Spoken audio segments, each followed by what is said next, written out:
It's gonna be a good one. It's gonna be a good one.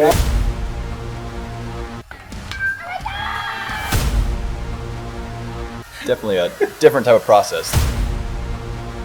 Cut down or freeze up. Being a coach's son. Jackson, of course, they keep retooling. One stone to face, a hit by pitch. Oh my goodness. Hello everyone, welcome inside the Red Earth Production Studios for this edition of YBMcast Baseball Talk, powered by Game 7 Baseball, game7baseball.com, fall ball. If you're doing some fall ball, go check out my good friends at Game 7 Baseball. They've got some great venues going this year. And look, it's cool. It's serene. Fall ball's laid back and whatnot. You get your buddies together. You're getting some extra swings. What are you working on? If you're a pitcher, and you got another pitch, if you walk the bases loaded, coach probably not going to get upset if you say, man, I'm working on this pitch, coach. He's going to say, oh, I get it. It's okay. But it's maybe the only time. Right, coach? That's right. So make sure you walk the bases loaded in the fall and not in the spring. That's the way it works. So game7baseball.com. Go get your team entered into a tournament and tell them over there, Dave and Dave, that Brian at YBM sent you, okay? As today, we got head coach, Willard High School, Scott McGee joining us, coach. Good to see you, man. Good to see you. I'm glad we're back to it already. Season will be here right anytime, basically, it feels like. So excited for it. I know people are like, what? Yeah, heck yeah. We talk baseball. I understand there's other sports, and that's cool. Fantastic if you're playing some other sports. I watch other sports. I like other sports. But we're here to talk baseball, and I think there's a lot going on, and things that, as we've talked about with Youth Baseball Midwest, being comprehensive, there's so much, I'm learning, I'm meeting new coaches. We're getting new coaches to follow us. I've been reaching out to different coaches. Alex, I'm trying to remember his last name. Is it Forsyth? Alex Weatherman. Yes. Yeah. Just connect with him. Looking forward to continuing to build that, and excited to get to know a little bit. That was a good baseball team last year. They finished 18-10. Looks like he came over from Lebanon. He was at Lebanon High School. And there's a lot of turnover coaching wise right now too, isn't there? Yeah, there are. It's interesting. There's schools now that are taking baseball really seriously. It's kind of like what football was 30 years ago. And some schools are going after coaches and raising some pay, and it's a good thing. But it's also leading to some movement. And then we don't have as many young coaches getting into the game anymore. So people are really maybe a little more willing to spend money now on baseball on the coaching side as our state has just continued to improve from where it was 20 years ago, talent-wise and competitiveness, and it's really pretty cool to see. You've seen some movement. Is there anything that's really just boom in our face that we don't know about happening down there in the Southwest coaches wise? Down in the Joplin area, we've had several coaching changes. Chase Kilgore has moved over to Joplin and taken over that job. Of course, you've already talked about Weatherman goes to Lebanon, so then Lebanon gets a new coach from East Newton. So we've got some of those things. I think you're probably a year or two away from maybe seeing some other really big Class 6 type openings. Columbia Rockbridge, Justin Tao has hung up his coaching career here at the very end, had a great career, and his assistant Jeff Meza has taken over, and Jeff's going to do a great job. Jeff may have been the best assistant coach in the state of Missouri, and so for him to take over that job is going to be really cool. And I think you're going to see a lot more changes here in the next year or two as well. So it's a pretty exciting time. I know Blair Oaks, powerhouse Yeah. Blair Oaks, D'Amelia moves up to Missouri Valley, goes to the college ranks. What do you think of that? Yeah, I think it's really cool. I think for a long time there was a little bit of I don't know, a dynamic where you were either a college guy or you were a high school guy. And we have seen some of these guys have success. Bryce Darnell went from Webb City straight to Missouri Southern and has turned them into a top 25 program. You have Logan Hughes, who is the assistant coach at Drury, the recruiting coordinator, who took a step back and and is now the head coach at Nixa and has built them into a great program. So you're seeing a little more fluidity there, which I think is really cool. And I think that stuff is going to just continue happening. Absolutely. Ebright, I think it's Chris Ebright taking over there at Blair Oaks, and he's coming back from the college ranks as well. He is. He's been an assistant at Lincoln. He's been at a couple schools and done a good job. And so now to jump into Blair Oaks, who's always good in Class 4, D'Amelia has just done such a great job of just getting those guys to play so hard. They bring a football, wrestling type mentality to baseball, and I'm sure that's ingrained in that culture there. And so it's going to be exciting to see what Chris does with that program. So we're going to get into this, folks. Coach McGee is going to be joining with us and talking some Southwest Missouri baseball. I think it's fantastic. I'm looking forward to doing these segments throughout the offseason with Coach McGee. He's very kind to give us his time, so I appreciate it a lot. So I want to start, though, with Coach, because the big sexy is COC. It's got the big schools. You're part of the COC, the Central Ozark Conference, but it's gone through its iterations, and what it is now is not what it was. Correct? Absolutely. The old COC that I played in the late '90s. Was Buffalo and Bolivar and Branson and Republic and Willard, Ozark, Nixa. That has changed a few times. The western part of our state with Webb City and Joplin joined, and then we just had another change here recently, and so we're at 14 schools now. It's close to the 14 biggest schools in this area. There's a few that aren't part of it. Branson and Carl Junction and West Plains have decent size, and they're not in it, but it's for the most part the bigger schools. And then kind of you would say the second conference of the Ozark Mountain Conference is right there, and that's a great baseball league. I think we're going to talk about some of those teams in a little while, but as far as you're talking about the 2026 season, I think the OMC is going to be an outstanding Class 4 and Class 5 baseball conference. So it's going to be really good to see. There you go. And I have likened this a little bit because you can't help. There's comparisons. I think the COC, you got the GAC, the St. Louis Suburban, and the KC Suburban. No offense to like the Ozark Mountain or even the CMAC, the Central Missouri Athletic Conference. I mean, they're just not as big. There's not as many schools, but I think you got some, say, Power 4 conferences with big time schools and not just at the Class 5 and 6 level, but Class 4 as well. Because if you can look at the St. Louis Suburban, they're broke up into four different divisions. The same, I think, because I think KC Suburban did the same thing. And, the COC expanded. Now there's two divisions. So do you see this trend happening a little bit more in high school baseball? Do you think this is going to continue? Yeah, it's so hard to find games. It's so hard to schedule. Now in baseball, you get 36 games. Adding more schools to your conference schedule really helps. And I think when you talk about like the Power 4 conferences, I think when you look at it, who do you play in the non-conference? And all the schools you just mentioned, all those conferences play each other in non-conference games. So you get a chance to play throughout the state against the biggest schools, and so that's kind of how you can kind of show that you belong in our state is to go and play schools from those kinds of leagues. And so it's an exciting time in our state, and teams are just continuing to get better.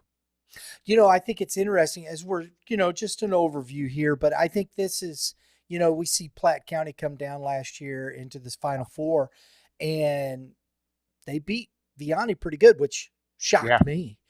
But me too. But then you go back and you look at their schedule. They're playing Liberties. They're playing Yep. Smithvilles. They're playing big time Class 6 in that KC Suburban Conference. They were not overwhelmed by a Vianney with one loss. What's interesting is as in the lead up to that game, I kind of looked over some things that you could make a pretty good argument that Platte played a tougher schedule than Vianney. I know Vianney played a few of the St. Louis Powers, but I just, you kind of assume every St. Louis Power plays each other, and that wasn't always the case last year. And Platte had played everybody, and Platte was so athletic and so physical that gave them just a huge leg up, and they got a lot of those guys back. And if you look at the enrollment numbers, I think Platte's going to be the biggest Class 5 again. So I think Platte's stay in Class 5, and they're going to be a load to deal with this spring.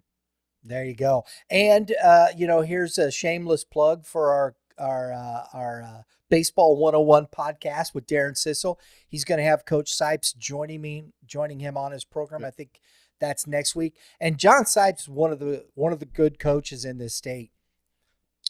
I think when you look at it, what do coaches do that makes them successful or a little bit unique? They basically use a piggyback starter system all the time. They monitor the pitch counts so that a lot of their guys are available, and that means that they can kind of get a pitcher out of the game, and they do that all year. This isn't just a get to the postseason and throw 3 guys per game.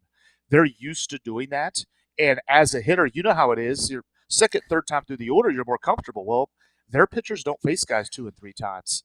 And so it's really pretty cool to see. It's a unique thing that they do that has obviously been extremely successful for them. And so I'm definitely going to listen in because I'm interested to hear more about I've talked to him briefly about why he kind of went to that, but he's now stuck with it for 4 years. So it's not like it's just a 1 year thing. He's pretty committed to it. It's a pretty cool thing.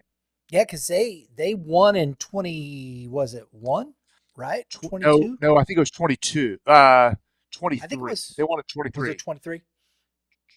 23. I'm 99% sure. Yeah, I can't. I mean, it all runs together, right? Yeah. But I know they've won 2 over the past, 5 years, right? Yes, so yes, they've had a lot of success.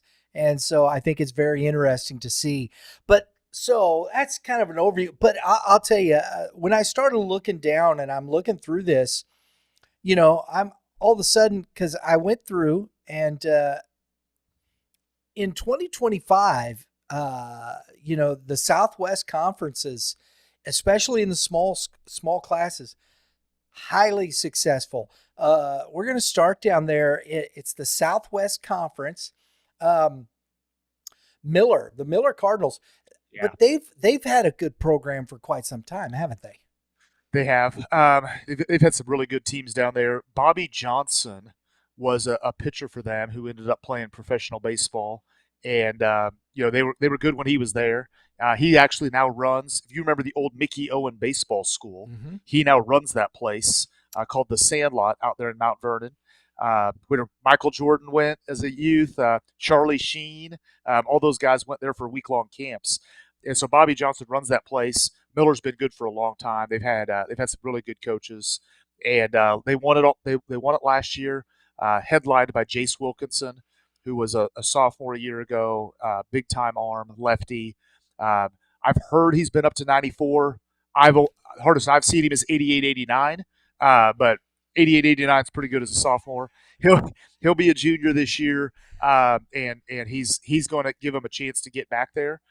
Their coach actually just left to go be an elementary principal at Billings, which is a school in our area, and so they've got a old hometown guy taking over, and it's going to be really good for them, and they'll be right there in the thick of things again. Oh wow, folks, and then. Of course, this is another conference that I think when you look up and down at the Mid-Lakes Conference, again, another conference filled with quality baseball teams. And Fairgrove, just up the road there, what is it, on 65, I think it is, right? Yes. Yeah. Yes. From Springfield? Yeah. Yep. Took home the Class 3. They beat Fatima, which is another fantastic team just up the road a little bit further.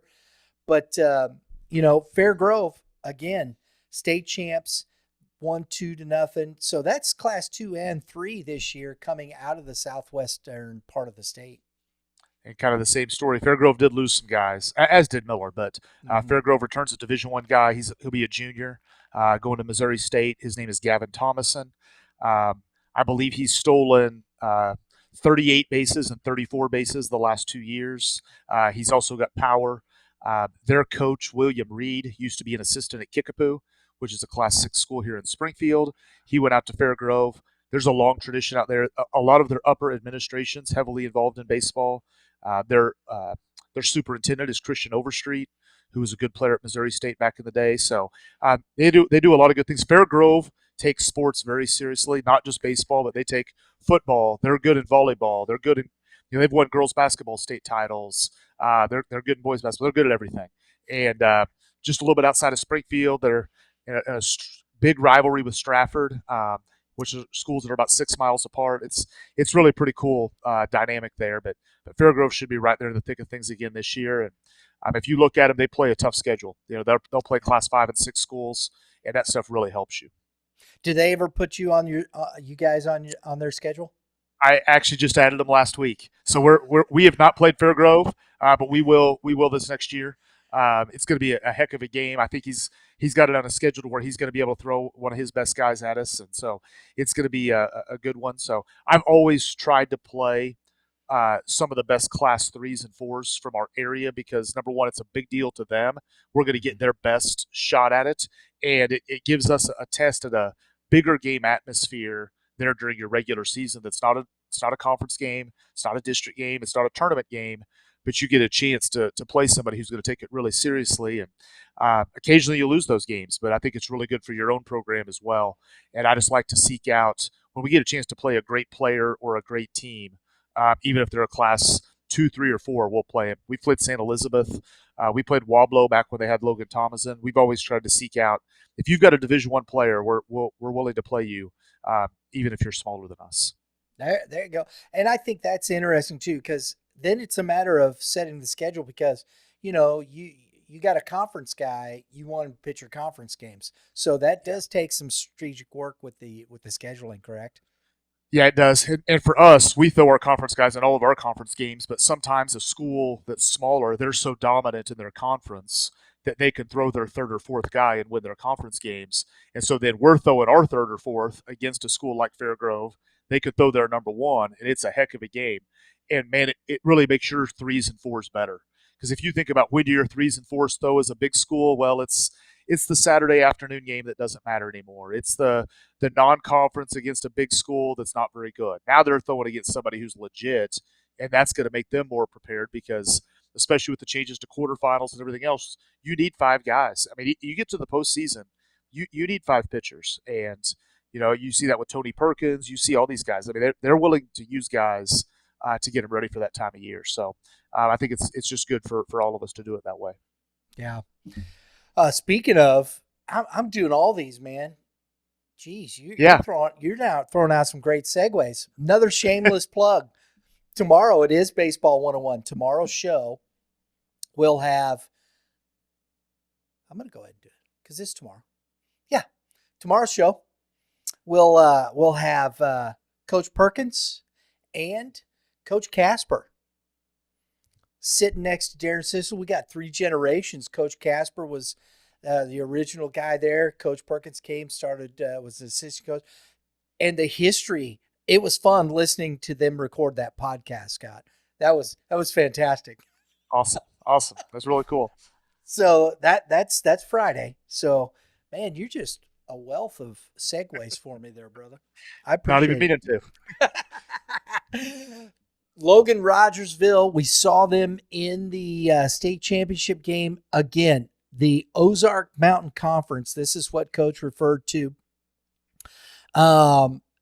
Unbelievable conference baseball-wise when you look up and down. And I personally believe that that Logan-Rogersville, unless something really changes in Class 4, I think they're our preseason number 1. They're loaded with talent. They got all these guys coming back. And they finished, second last year? Yeah. They lost in the championship game. This is going to be a very good baseball team. I think you could make the case that they might be the best team in Southwest Missouri in any class. Um, the only thing that would maybe give you a pause about that is that a lot of their really good talents in the sophomore class, which is great for them going forward. But you play. I mean, they were playing 4 freshmen a lot last year, and they were good freshmen. Jack Sutherland's hitting leadoff. I mean, they've got some dudes down there, and great coach Casey Little has done a great job there for a long time. I used to coach with him at Ozark. Just a really good coach. You do have to worry about when you're a really good freshman. Now you're a sophomore. You expect to hit 500, and when you're not hitting with that, you have a rough patch. How do you respond? But when you look at what they have coming back and what our area has, because down here we lost a lot of Division I high-level talent from the Class 5 and 6 schools, you could make the case that Rogersville is going to be the best team in our area. I'll still pick us to beat them, but I do think that they'll be right there with anybody. They can play in the COC, and they got good pitching depth. They're going to be good. That right there, to me, when you're talking about class 1, 2, 3, 4 through that, it's very exciting. We're going to see, and we're going to talk more about different schools as we move along. But one of the things that was interesting, and I'm this way, I'm a history kind of guy. I enjoy this stuff. I enjoy it a lot. And in some of these things, when you start moving through this, I wanted to look at some things historically and one of them was the Frisco League. The Frisco League, according to what I read, is the oldest conference in the state. Yeah. That's what they say, at least. Or no, wait a minute. No, it's not. No, hang on. I got to get back to my stuff. I'm going to do this real quick. Nope. We're going to, it was the Frisco League. I was right. Yeah. The Frisco League. In this league is Crocker, Dixon, Iberia, Lackey, I guess is the way you pronounce it. Lakeway. Lakeway. Okay. Yep. Lakeway. Yep. Licking, Newburgh, Plato, Richland, and Stoutland. Now, if many of you have not heard of these teams, I understand. But if you've been around baseball, Stoutland is consistently one of the top programs in their class. Licking, I think, won the state title, 3 years ago? Yep. Yes. I think so, yep. Coach Harv Antle, one of the best coaches around. Iberia, the Iberia coach was just named the coach of the year last year by the Coaches Association. This is a tough conference. Yeah, it is. It's a really tough conference. Stoutland, they turfed their baseball field like in the late 90s, early 2000s. No one had done that. And you even saw some kids from big schools. I remember there being a big deal. I think Lebanon had a couple kids transfer from Lebanon to Stoutland, which you don't see, big to small like that. And these weren't guys who couldn't play at Lebanon. These were like legit baseball guys. That league has been good forever. You talked at this very beginning about fall baseball. And fall baseball, if you're a big school guy like I am, fall baseball is a time where our main guys don't really pitch. We're working on a new position. We're working on a swing change. Frisco League, they play fall baseball. In fact, they just had their conference tournament last week, and it was, I believe, I want to make sure, Licking ended up winning that conference tournament. But them, Iberia, and Crocker, probably for this year, are going to be our best teams. Licking has lost a lot the last 2 years, but they're a program that just reloads. Their coach, Cole Roark, was a good player at SBU.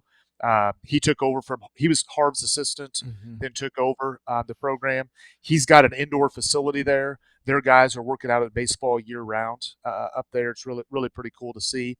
So Licking just kind of reloads. Iberia and Crocker are both really talented. I think they have just 2 and 3 seniors apiece. So they're going to be pretty good going forward. But when you talk about fall baseball, those guys play all fall. They'll play 25 games, all kind of against each other. You throw Hartville in that mix. You throw Gainesville in that mix. You're playing some really good small school baseball. And then what's really neat about schools like Licking is you get to the spring and you'll look at their schedule. They're playing Class 4s and Class 5s. And so they kind of get that, they run that gamut by the time they get to the postseason. So they won it all. Last year, they lost to Fairgrove in sectionals in a close game. They played Fairgrove really, really close. And so, they're probably the top of that conference this year. But Iberia, Crocker will both be right there. Stoutland's always good. And like you said, I think 1924 was the first year they had that conference. And none of those schools have football, so you play baseball in the fall, basketball in the winter, and go back to baseball in the spring. So it's really pretty cool. Yeah, that was what was interesting to me. It was started as a conference. That was the criteria.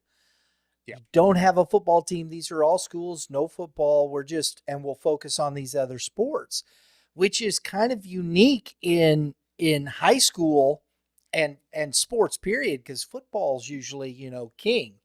And I thought that was quite interesting when I read that. I hadn't read that. I was like, oh, wow. So the focus is on it. So it kind of gives you an idea. These kids, they don't have to play football, so they're just playing fall ball. Yeah, and no offense to any of those guys' basketball programs, but a lot of them are like baseball's the biggest sport at their school. You just don't see that. I mean, you talk about a school like a Vianney or Francis Howell, like they're awesome at baseball, but it'd be hard to call them baseball schools because of how they still have a huge emphasis on football and basketball and all this stuff. A lot of these schools we're talking about here in the Frisco League, baseball is what people go to. I mean, it's a big deal to play baseball at those schools, and the whole town shows up, and the alumni show up to watch them play, and when they get a chance to make it to a Final Four, like some of those schools have in recent years, like Iberia and Licking, you see a big crowd follow them. So it's really pretty neat. And it was, one of the few that still has a conference tournament. Yeah. I love that. You don't see that much anymore. And I understand to a degree, and especially, this is a conversation. I think it's tough. This is one of the more difficult ones in the respect of, getting ready for district play, because you have different class schools in this conference, but they haven't gone away from it. They played it last year. They go and they play the conference tournament. I love that. I love those things, and I think it's a cool thing that sets you up for postseason play. You come out of that district or that conference tournament, you're going to go right into your districts. You understanding what that takes to get through that. I think it's a great opportunity, and it's still like that way, like that in college sports. Yep. You play your conference tournament, and then you head into, if you make it, into the postseason. There, everybody plays in the district tournament, so right there, it gives you that opportunity to see what you have, where you have, prepare yourself for districts. I think it's cool. I'd love to see more people do it. Personally. Yeah, I would too. This is one of the downsides to being in the bigger conference is like with 14 teams in our league, we are playing conference games, just regular season games, the week before districts start, and so we would need to finagle that in some way. But I would be happy to play a conference tournament, and I know there's people that are against it a little bit, but I just think it's like you said, the SEC plays conference tournaments, and they turn right back around and play.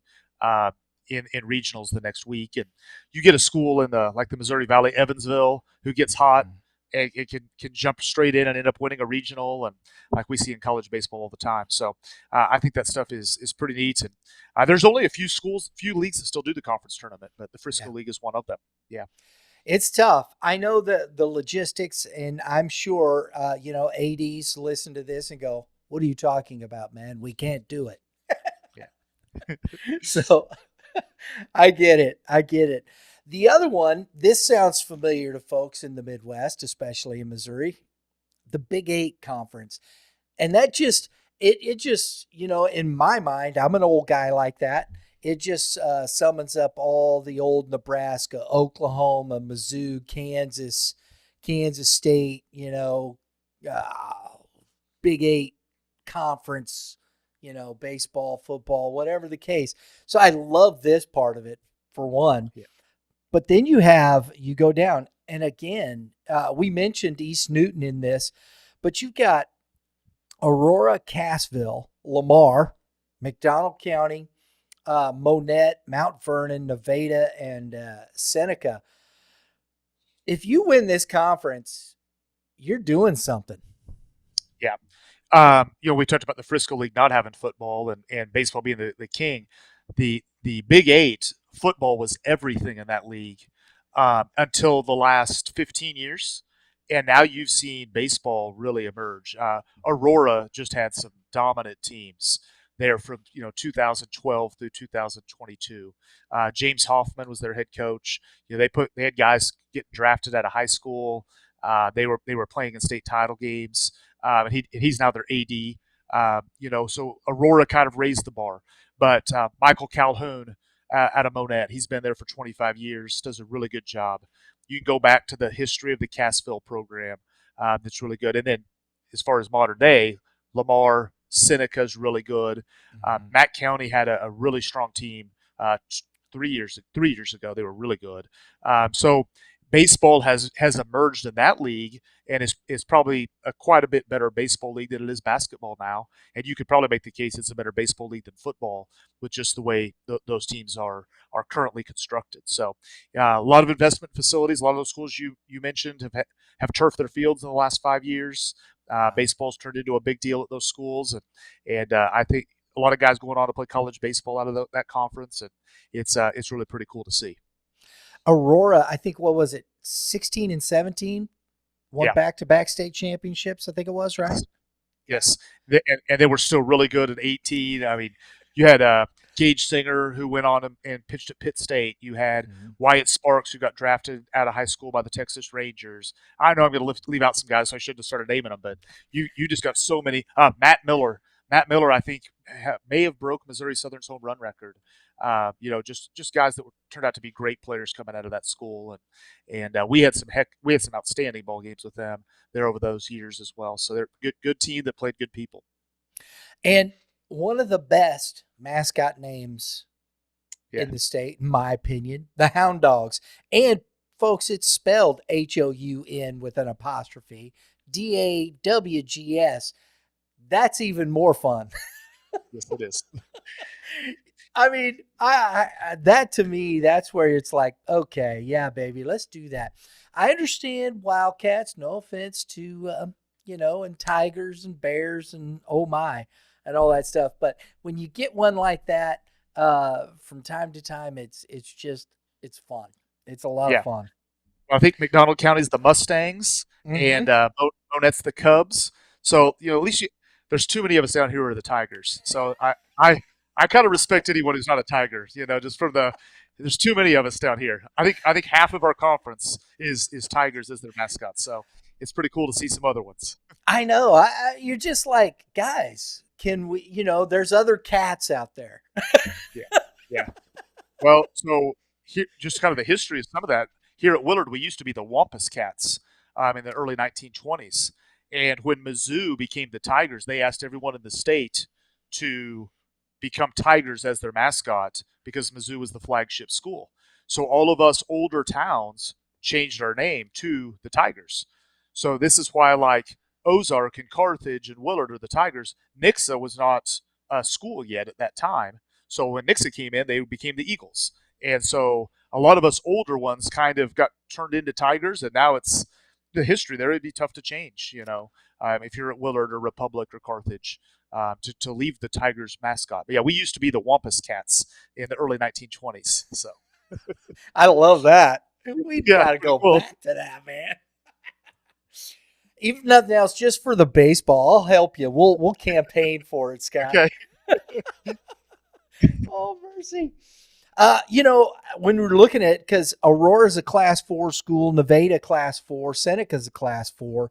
I mean, I had all of those teams in our top 20 at some point throughout the season. So that kind of shows you, I think, the level of play that's happening down there. And I think this is what's interesting to me when we start looking at the Southwest, because we've talked with other coaches about these things, and here you are, Willard, people think, oh, where's Willard? In that respect, you're not a big town, but yet Class 5, and it happens in this thing. So I think this is where scheduling and those types of things, you want your other programs, especially the small school programs around you, to be good because you've got to play somebody, correct? Yeah, absolutely. Absolutely. I just pulled up Aurora's schedule here. I think they have 5 Class 6 schools on their schedule for this coming year. That's a school they won 6 of their last 7 regular season games. They beat Branson down the stretch. Seneca's got a junior named Jagger Wilson who recently committed to OU on the mound. Lamar, who is, you know, was a big time football school, and they were awesome at football and mediocre at the other stuff.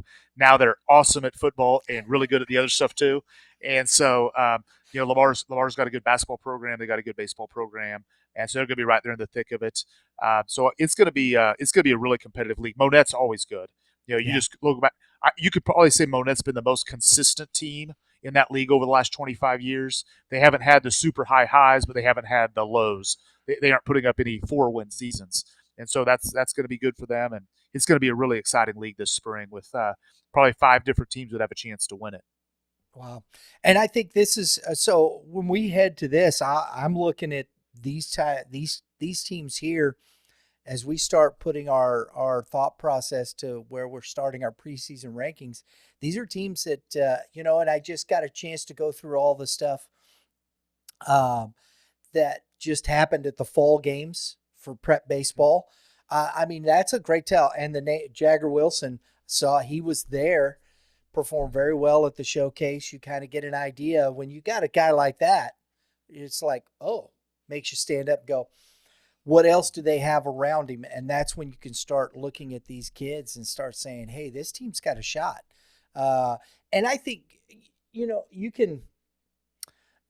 you've had some dudes, right? But you've also had guys that just fill roles and do this and whatnot. But that one dude can really elevate the team around him if he's playing the right kind of baseball. Is that right, Coach? Absolutely. If you've got, I've had a couple of those guys that were dudes that wanted to be part of the team. There's occasionally there's the dude who doesn't want to be part of the team. There's the dude who just he's just there. He's waiting for college. And amazingly, some of those guys don't make it too far in college with that attitude. But you got some of these guys. Seneca's coach is Chris Eust. His dad is in the High School Coaching Hall of Fame. He's taken over the program as of a few years ago and does a good job. So I'm sure Seneca's going to be right there in the thick of things. One of their players off of last year's team is rooming with one of our players at Evangel University, and he has great things to say about their program. So we're really excited about that league down here. And then when you look at Class 3 and Class 4 in Southwest Missouri, those schools are playing Class 5s and Class 6s. And I think when you look around our state, a lot of the Class 3s and Class 4s, as you get into other areas of the state, are playing a lot of Class 1s and Class 2s. And so I think that's why we're sending so many Class 3s and Class 4s into the Final Four out of this area, is because of the fact that they're a lot more battle tested. You can play soft schedules and win 20 games, or you can play a real schedule and give yourself a chance at the end. And when you do that, plus have a guy like Wilson, the sky's the limit for you as a team. And so I think that's where Seneca is this year.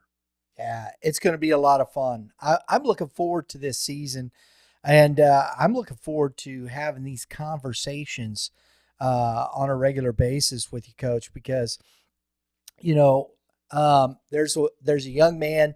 Just I wanted to bring this up because I met this young man when he was 12.